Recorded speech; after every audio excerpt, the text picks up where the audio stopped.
Hello, and welcome to the webinar training for What Matters Most. What Matters Most is a tool for gathering and organizing information to guide the delivery of person-centered care at home.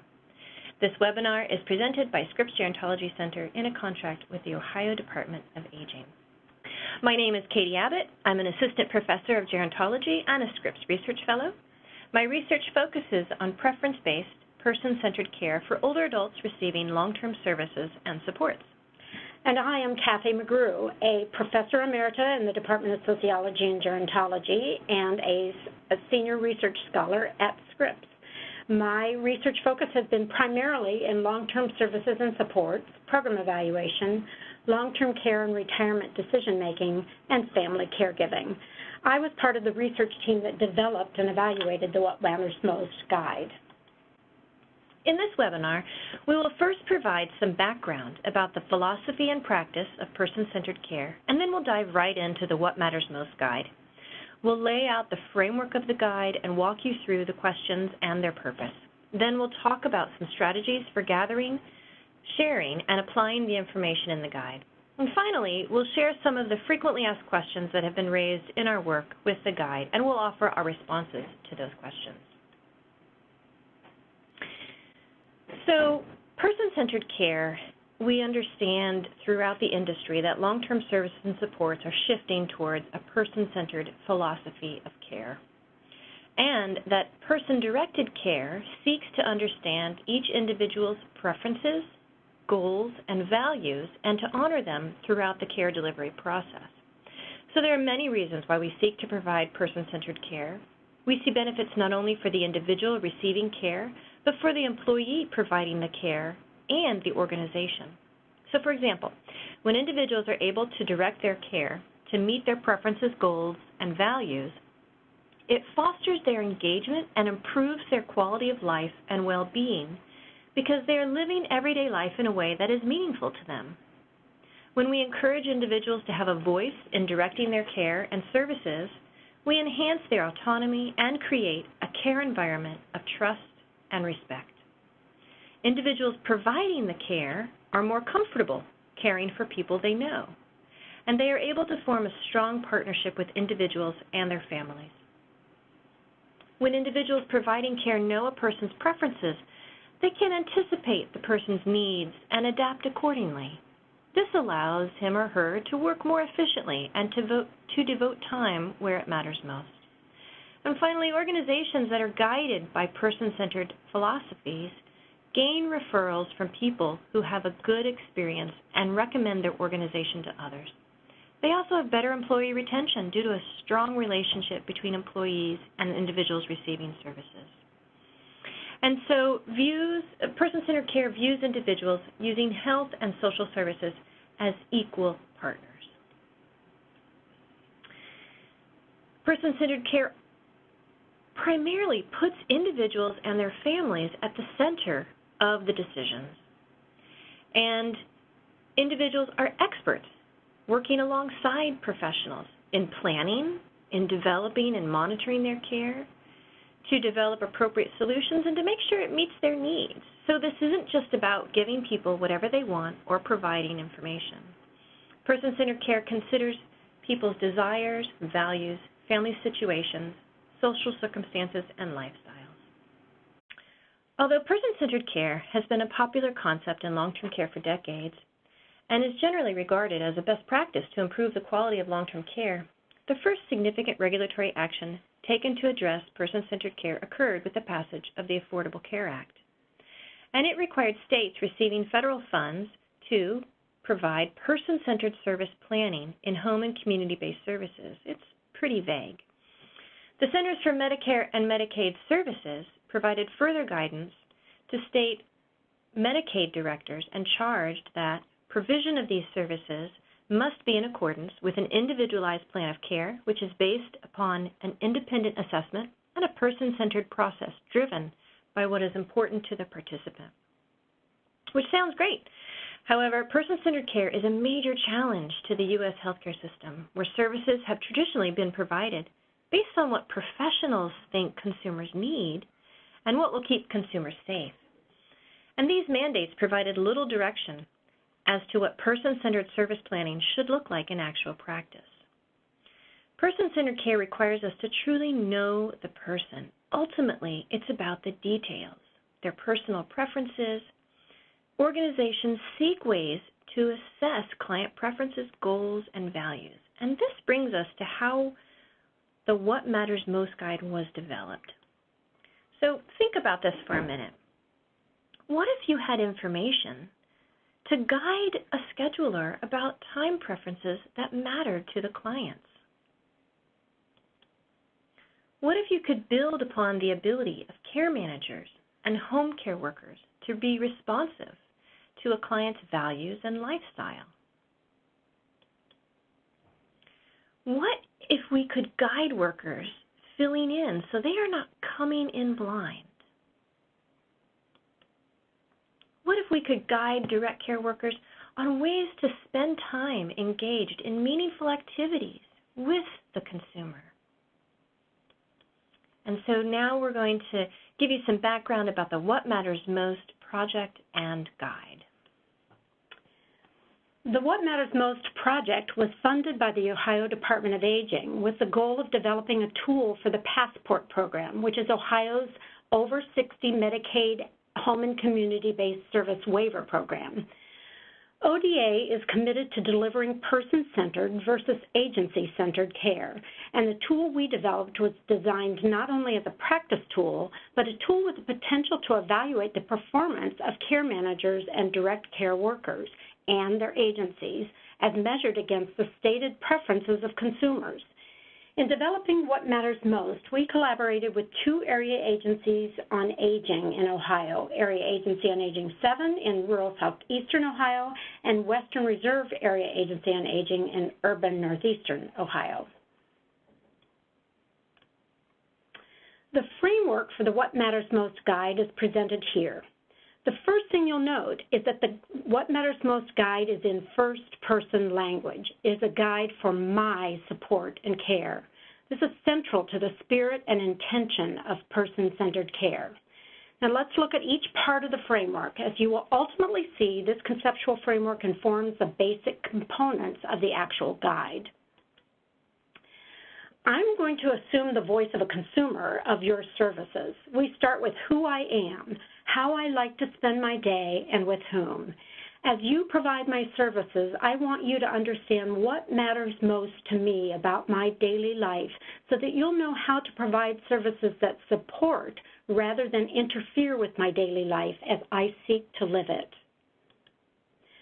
I'm rarely asked about my goals. In fact, no one thinks much about my future. It's empowering for me to think about my future, and it's also empowering to be asked about it. My future, even if it is only what I seek for the next few months or years, is an important part of my personal preferences. It's helpful for you to know who my natural supports are as part of my network or potential network of care. Also, I have preferences about who is most involved in my care and the decisions and planning about my care. This includes preferences about who I choose not to include, if possible. The next component is about my personal care. The guide helps my direct care worker understand the preferences I have about how my health and hygiene are cared for. What I can do. There are things I can still do. I have ideas about how I can participate in my own care and how I can be a part of some of the care tasks. This is an essential part of the person-centered approach to my care. The next component is about my household care. Much like my personal care, the guide helps my direct care worker understand the preferences I have about how I like my home to be cared for. And much like my personal care, there are things I can still do. I have ideas about how I can participate in my own household care and how I can be a part of some of these care tasks. Again, understanding what I can do is an essential part of the person-centered approach to my care. As my care provider, I want you to understand what I hope will happen as a result of my care and service plan so that when we communicate and make decisions, we are on the same page. The format of the What Matters Most guide reflects the conceptual framework I just shared with you and is divided into 3 sections: how I spend my day, my goals and social supports, and my personal and household care. As you'll see, each part of the guide is especially relevant to certain provider roles: scheduling and service planning, care management, and direct care supervisors and workers. In this training, we are using the modular format of the guide. There is also a single user format combining the 3 modules into one interview, but again, we are using the modular approach in this webinar. As it stands now, the guide is designed in interview format, and it starts with the central part of the framework. That is who I am and how I spend my day. Let's look at a mock example from someone we'll call Mary. Katie is going to assume the role of the interview, and I, Kathy, am going to assume the role of the individual receiving services, that is Mary.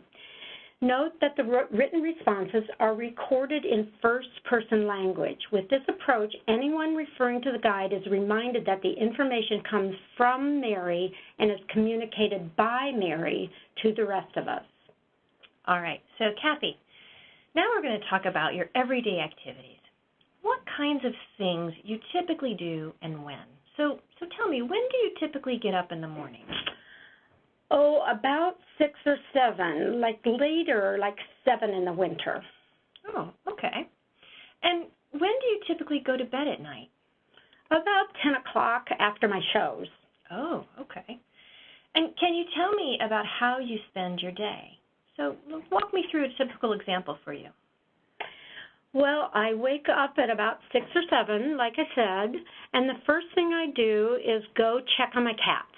I get their milk out and I call and look for them if they're not all there. Sometimes that takes an hour. I love my cats. Then I wash up and then I have my breakfast. I'm not good at washing up lately. I take a long nap in the morning right here in my chair. My daughter stops in around lunchtime and makes me a sandwich, and we check on the cats again. Then I take another nap, or I go see my doctor.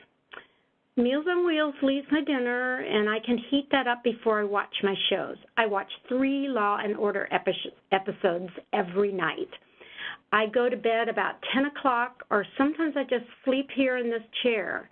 2 of my cats sleep with me. 3 of my cats are porch cats. Oh, some days my grandson stops by after school. Mary's description of a typical day helps us think together about what services are appropriate when.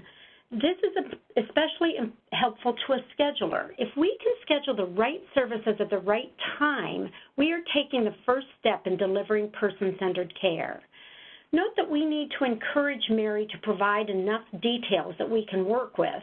For example, if we ask Mary when she typically gets up in the morning and she answers, "Whenever the spirit moves me," we need to probe a bit to find out when the spirit typically moves her, just when.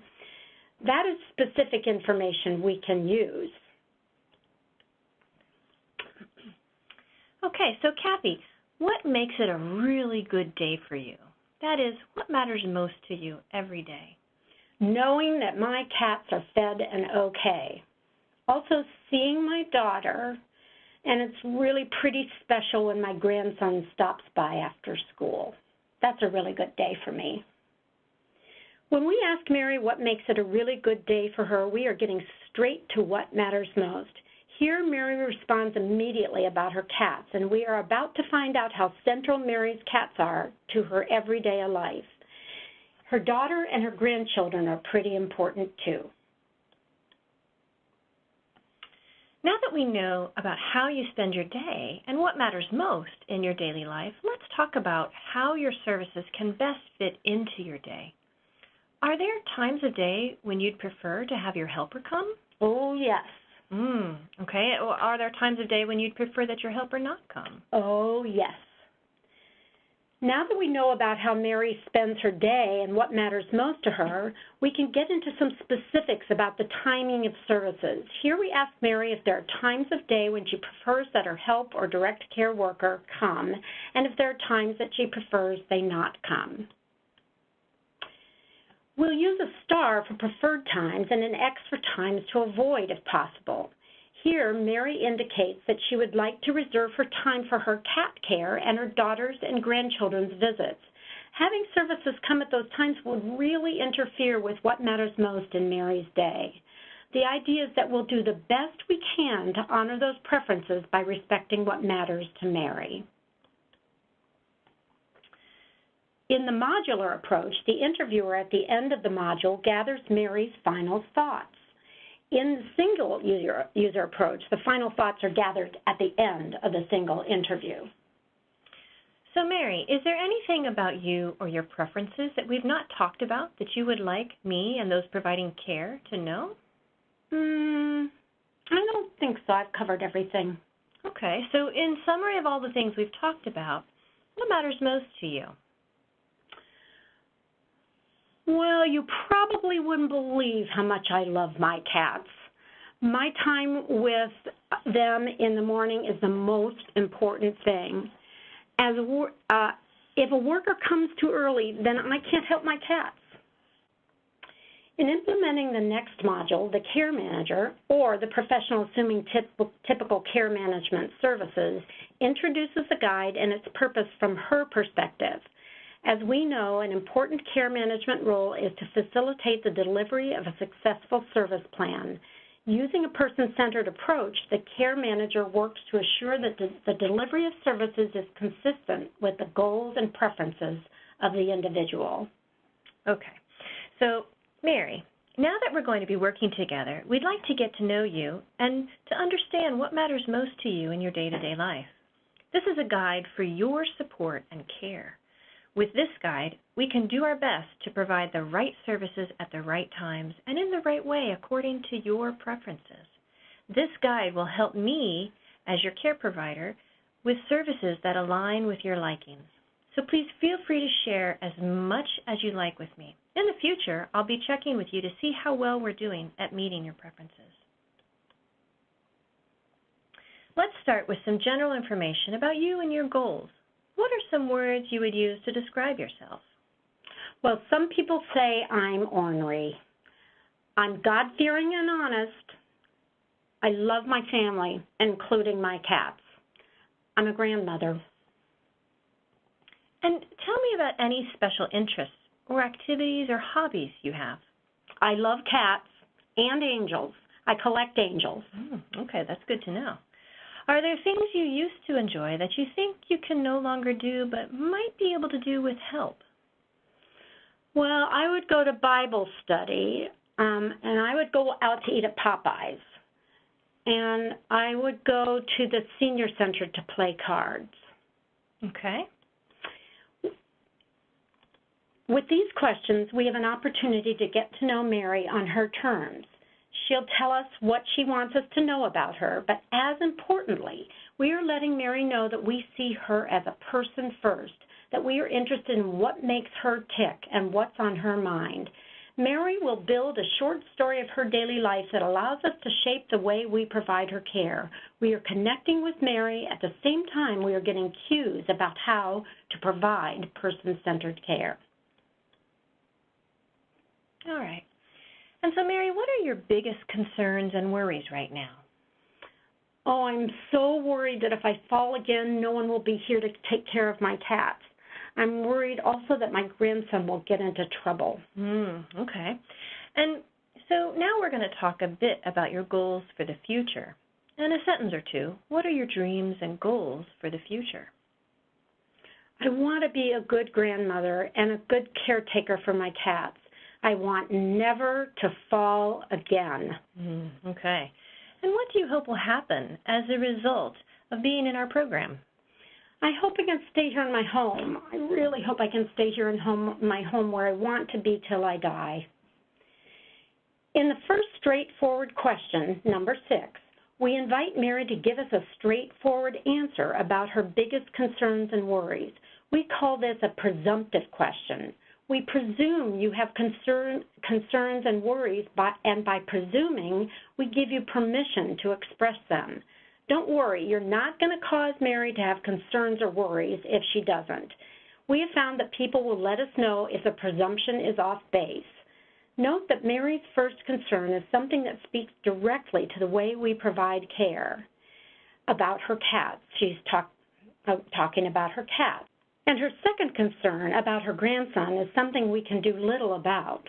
We can respond to the first one with an acknowledgement and a reassurance that we will do our best to prevent her falling so that she can continue to take care of her cats by staying at home. In the second and third question, Mary's concerns are reiterated. These concerns and goals can be translated into our goals for her care. Okay, and Mary, have you ever received care or services in your home before now? Mm-hmm. How would you describe the experience? What worked and what didn't work so well? Well, it's okay so far. The bath girl is nice to me, but I wish she could come in the afternoons. And I worry she'll drop me because she's such a little bitty thing. Some of my Meals on Wheels are tasty, but some are so overcooked. My house has never been cleaner, but she moves around too fast and I'm afraid she'll break something. This question may be applied to Mary if she has been receiving services before the What Matters Most interview. We can learn a lot about what matters most when Mary tells us what is working and not working so well. Again, this presumptive way of asking is permission for Mary to be frank with us. What family members, friends, or neighbors do you enjoy contact with, and what kind of contact do you have with them? Well, my daughter comes almost every day to make sure I get a sandwich. She doesn't come on Saturdays, though. Sometimes she takes me to church on Sundays and to Popeyes afterwards. Okay. And are you able to stay involved enough with family members, friends, and neighbors? I would say no, I don't.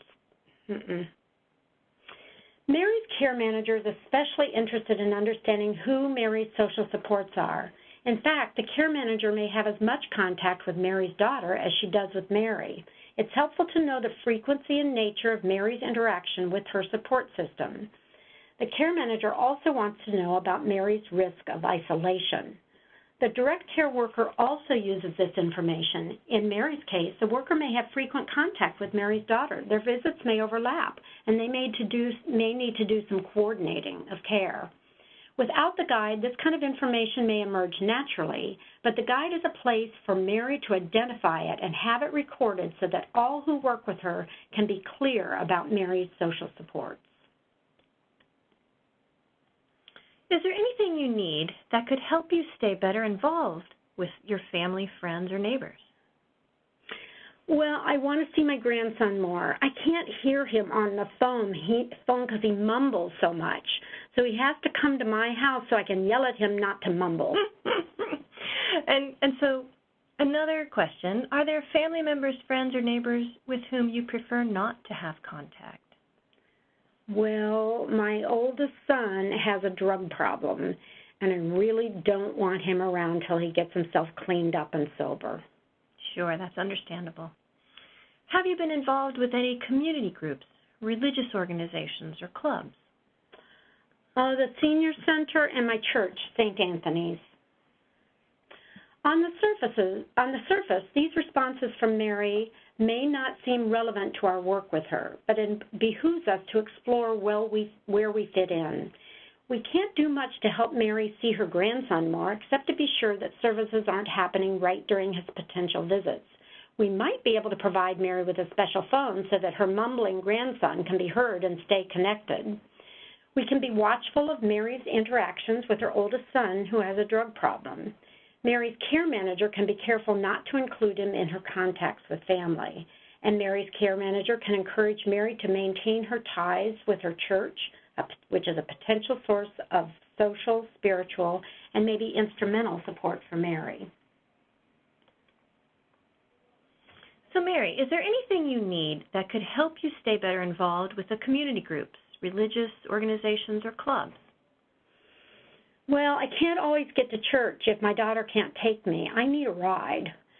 Maybe also I could get a ride to the senior center. Here, Mary is indicating a need for transportation. When it comes to maintaining Mary's contact with her church, the care manager can explore potential transportation services for Mary or encourage Mary or her daughter to explore the possibility of rides from fellow church members. Great. And Mary, is there anything about you or your preferences that we have not already talked about that you would like me and those providing your care to know? Well, I don't want to spend all day at the senior center. I just want to play cards on Wednesdays. That's important. Okay. And in summary of all the things we've talked about, what matters most to you? Well, I'd like to get out occasionally. Maybe I wouldn't sleep so much during the day. Okay. And where would you like this information to be placed as a quick reference so everyone involved with your care will know what matters most to you? I think on my mantle. All my important stuff goes on that mantle. We never know what we might learn in an open-ended question. An important part of achieving person-centered care is letting go of the assumption that we know all the right things to ask. Mary takes advantage of the open-ended question to tell us more about her concerns, goals, and preferences. In this module, question 18, the care manager takes responsibility for helping Mary think about where the guide should live. The guide collaborators, that is, those responsible for each model, will need to communicate and take responsibility for placing the modules in a shared space. Of course, this is a less complicated process in the single user format, but that single user must be sure to communicate to the relevant others just where the guide can be accessed. Now we're going to talk about direct care and how the guide can inform the direct care worker's work plan. This before you is the first half of a typical direct care worker's work or activity plan. Such a plan gives the worker no real sense of who Mary is and how we can best provide care according to her unique preferences and capacities. Our hope is that the What Matters Most guide will enhance the work plan in a way that is satisfying to Mary and gratifying to her workers.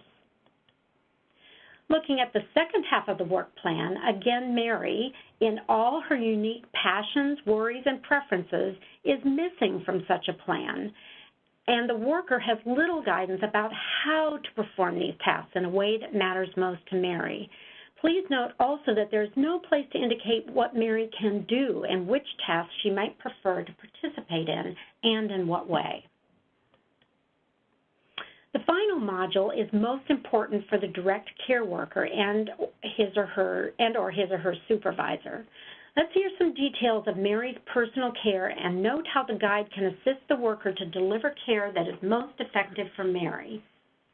Great. Okay, so let's talk about what matters most to you about your personal care, Mary.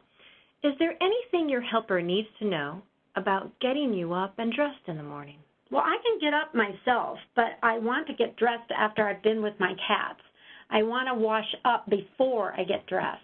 Okay. And when it comes to what you wear on a typical day, are there things that are important for your helper to know? Well, definitely I should have my coat and boots handy for going out to the porch. Sometimes what may seem to be little things can make an enormous difference in reducing stress and increasing satisfaction for Mary and her worker. Okay. And how often do you like to bathe? Oh, I'm good if I bathe maybe 3 times a week. Okay. And what kind of bathing do you prefer? Definitely a bathtub. I like the tub bath. Okay. And are there other things that are important for your helper to know about your bathing? Please don't waste hot water. And I can wash my own private area. And don't drop me. Of course. Good point. How often do you like to have hair care? Is it daily or every other day, once a week, twice a week, 3 times a week? I'm good. Once a week is good. Okay. The details in these questions about bathing and hair care can go straight to the work plan. They are especially useful to a worker who is filling in and doesn't know Mary yet. This is so helpful to continuity of care, and it means continuity according to Mary's preferences, which is the best kind of continuity. Also note that Mary has let us know that she can wash her own private area. With this guide, Mary has the opportunity to assert this preference. Are there things that are important for your helper to know about your hair care or grooming? Well, I have the itchiest scalp, and I got a special shampoo in my bathroom cupboard. Okay, that's good to know. And are there things that are important for your helper to know about your mouth care? Well, I want to clean my own dentures. Here, Mary lets the worker know that she has an itchy scalp, and she can instruct the worker about helping her with that. On the other hand, Mary wants to clean her own dentures. We are starting to truly understand that Mary is a rather private person and that her dignity is very important to her. Is there anything your helper needs to know about special needs you may have about using the toilet? Well, I like my privacy just till I need some help getting up off the toilet and pulling my pants back up. When it comes to toileting, Mary goes on to express her need for privacy when at all possible. She gives very specific directions to the worker here.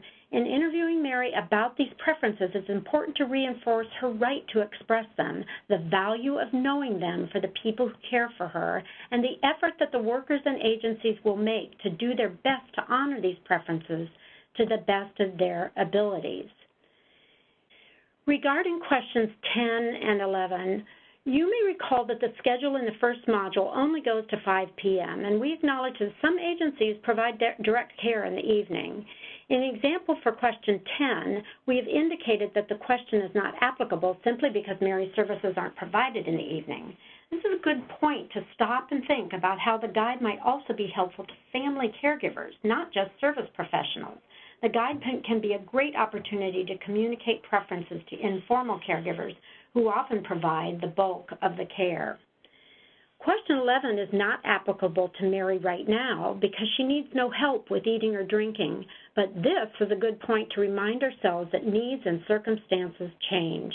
Mary may not need help with eating or drinking today, but any number of health events could change that picture tomorrow. It's critical that we have a plan for updating the guide. With these questions, we move on to Mary's preferences about household care. Okay, Mary. Now I'm going to ask about what matters most to you about homemaking. Are there things that are important for your helper to know about when and how you want your cleaning done? I don't want her to dust my angels. I'm afraid she'll break them, and I collect them. I don't want them broken. Okay. And are there parts of housework that you prefer to do yourself? Well, I like to do my own dusting, even if I don't get all the spots. And I like to make my own bed, but I do need help changing the bed sheets and pillowcases. We have observed coming into Mary's home that she has quite a collection of porcelain angels, and she told us about them earlier in the guide. We'll never know how much Mary's stress about receiving services might have to do with what disaster could befall that collection of angels. Here, Mary lets us know just how important they are. In fact, Mary can do her own dusting. She even likes to, and she likes to make her own bed, but she needs help changing the bedding.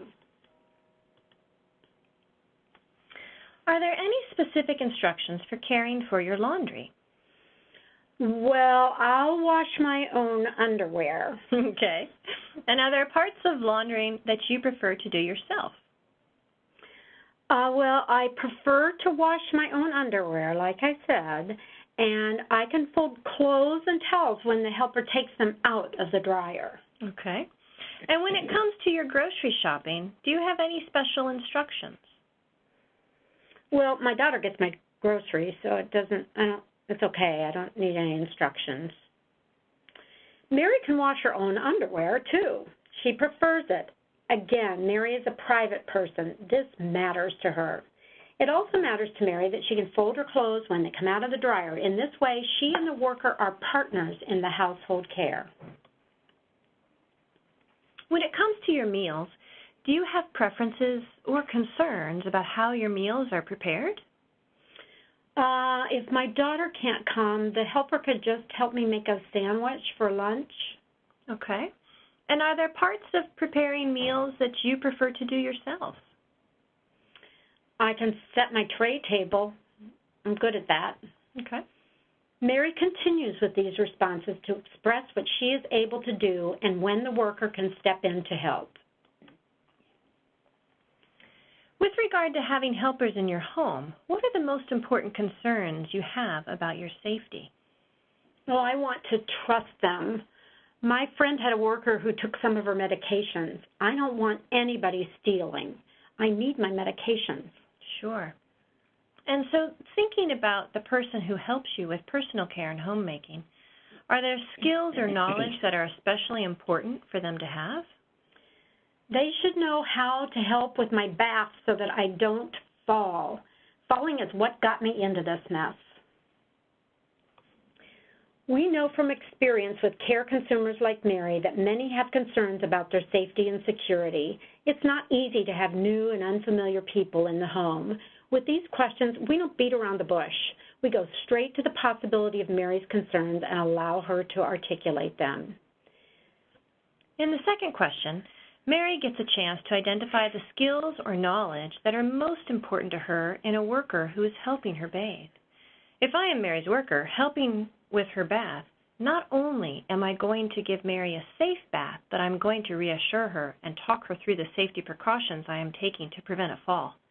In that way, I am addressing Mary's concerns and worries straight on.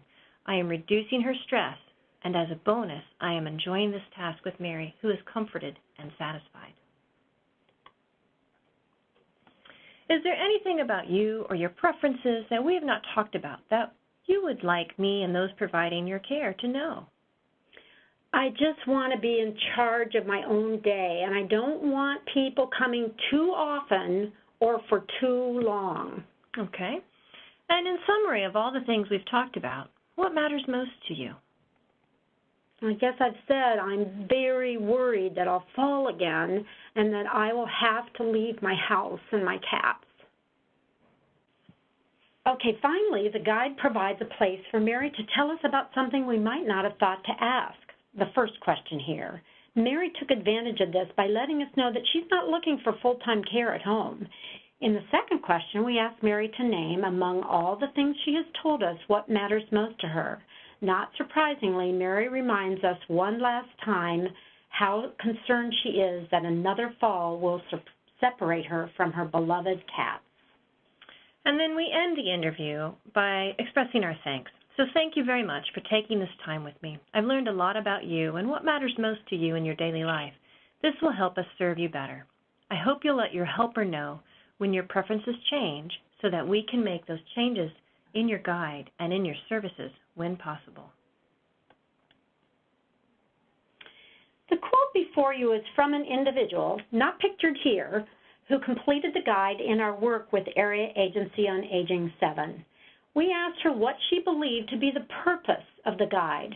Her response, "They want to know how I live my life so that they don't interfere with it," beautifully reflects one of the goals of person-centered care. Care is person-based, not agency-based. The What Matters Most guide can be implemented in a number of ways. We have presented the modular approach to the guide. Again, another option is a single-user approach, for example, by the care manager prior to starting services, or the direct care worker or supervisor on the first face-to-face visit. Another approach is to have the individuals complete the guide on their own. This might be achieved with the help of a family member or friend in many cases. Importantly, the guide could travel with the individual across care settings. With this idea, it's important to recognize that some preferences are constant in individuals' lives, but others may change according to the care setting. Just another reminder about how important it is to update the guide. Now we're going to talk about some of the frequently asked questions we've experienced in our work on the What Matters Most guide. This, how much time does the guide take to complete, is always the first question raised, and we understand why.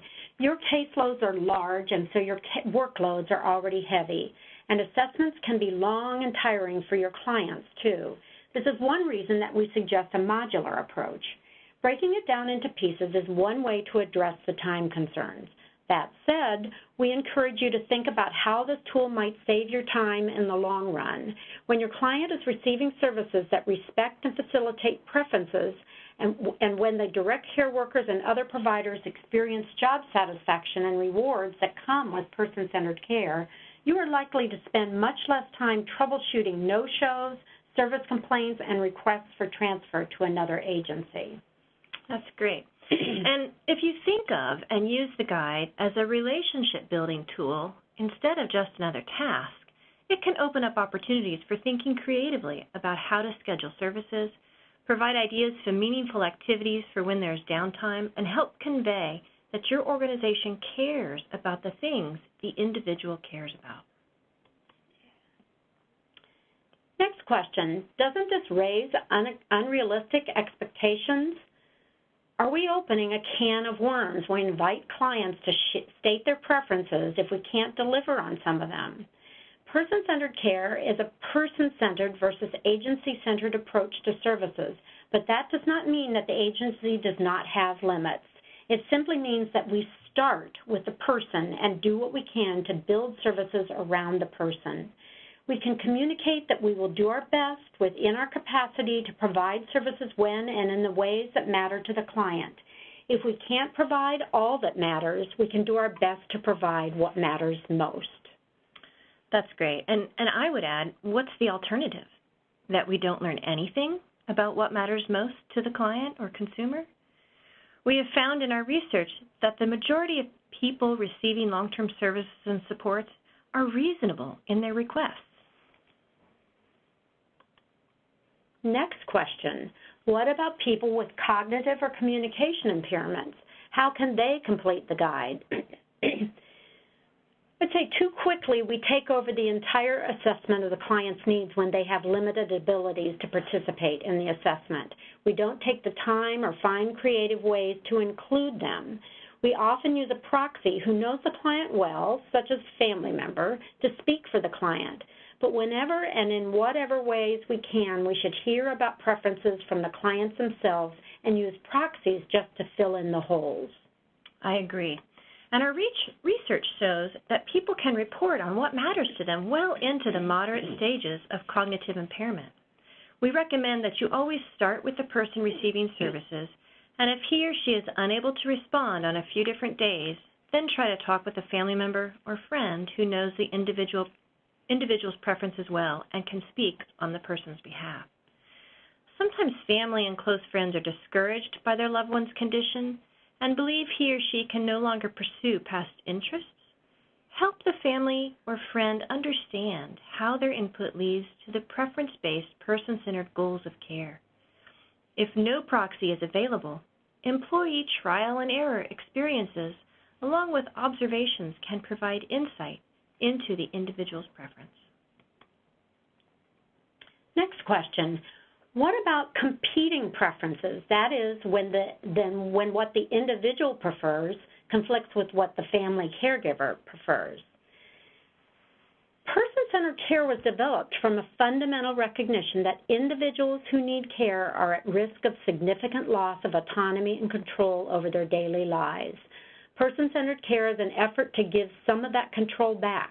It's an effort to build services underneath and around daily life as it would be naturally lived at home and in the community.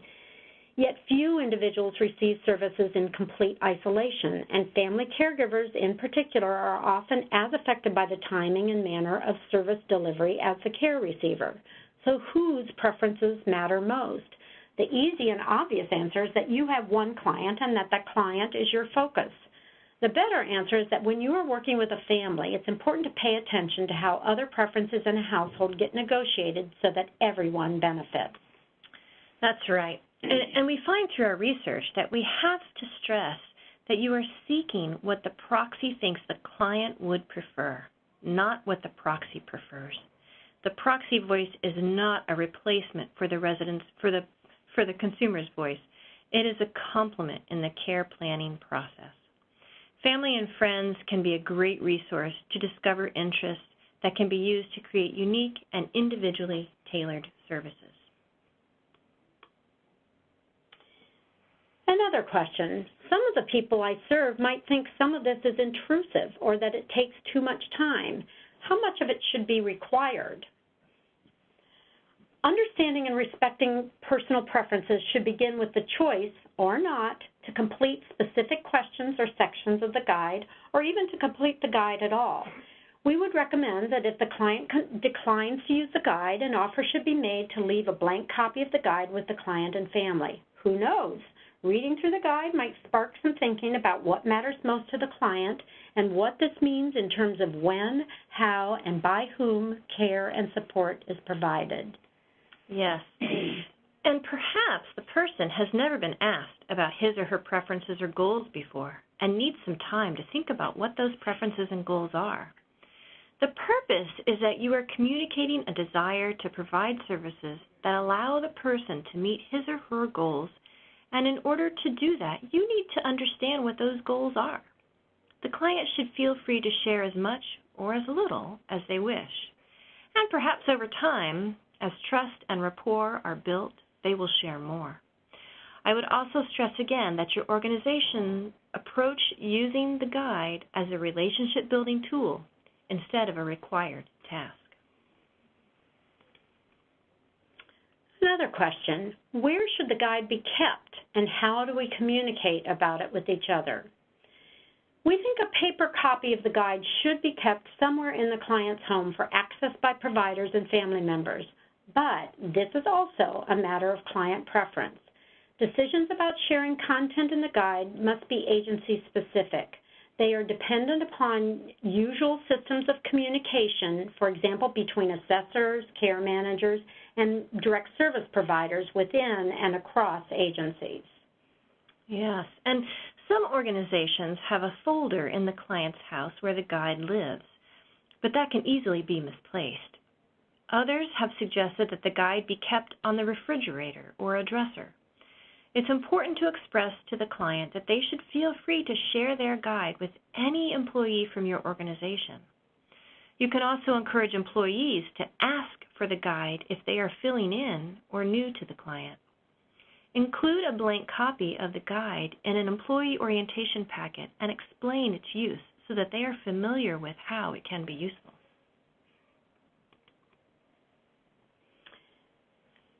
This is our final question, and that is, how often should the guide be updated? As with any assessment, the guide should be updated on a regularly scheduled basis, for example, annually or semi-annually, but that's a minimum standard and is not that meaningful.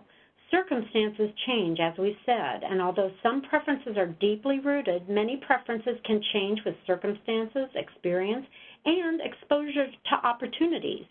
We should always be checking in with the client to assure that preferences are being addressed and to identify any changes.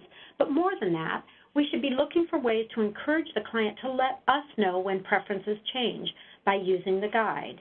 Again, that is the person-centered goal of the entire process. That's right. And we would recommend that the guide be updated if there has been a significant change in status, such as an acute illness or a decline in cognition, or especially when the client loses interest in a preferred activity. When a client who has always enjoyed going outside is suddenly no longer interested, explore the reasons. The change may signal a decline in the individual's physical or emotional well-being. Our research indicates that preferences become more important if an individual is experiencing symptoms of anxiety or depression. And another point to consider is, who can update the guide? Can any employee update it? Can a family member or friend? Those are just some examples of things to consider. So finally, we'd like to share with you the website address where you can download both versions of the guide that Kathy mentioned, the modular approach and the single user guide. And that's also where this webinar will reside. And finally, we want to thank you for taking the time to learn more about the What Matters Most guide and to let you know that you can reach out to us with any questions at the following email addresses. Again, thanks, and I hope you have a great rest of your day.